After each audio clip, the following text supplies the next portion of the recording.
السلام علیکم دوستانو د مسټر افغان چینل ته ښه راغلاست. دوستانو زموږ د نن درس دی موسټ کامن مسټیکس، ډېرې عامې تېروتنې دوستانو دا له موږ څخه په انګلیسي کې کیږي او موږ نن کوشش کوو چې هغه غلطیانې ختمې کړو.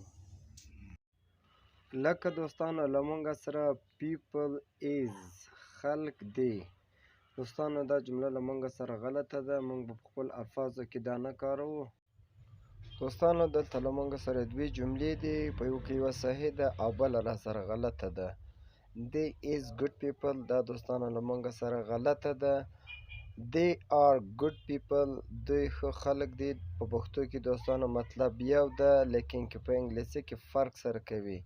نو موږ به کوشش کوو دوستانو چې موږ په خپل الفاظ پوه سي They are good people. دوستانو دوهمه تېروتنه له موږ څخه دا ده چې موږ په انګلیسي کې وایي یعنې موږ پښتو کې وایي چې زه همغږی یم، یعنې زه د تا سره په دې کار کې همغږی یم.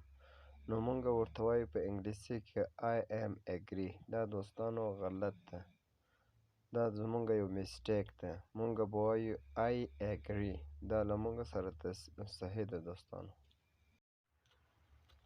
دوستانو بله تېروتنه له موږ سره همدا ده، که چیرې ته ووایې په پښتو کې چې زه هغه ښه پیژنم، نو ته به په انګلیسي کې ورته وایې I know him well، یعنې زه هغه ښه پیژنم. دا جمله له موږ سره صحیح ده.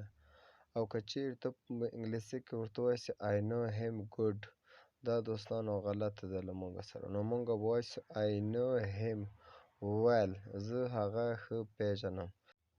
دوستانو دا و زموږ د نن ورځې درس. الله دې وکړي ستاسو د خوښې وړ وګرځي. که چیرې تاسو زموږ چینل کې نوي یاست، چینل ته سره لایک، سبسکرایب او شیر کړئ.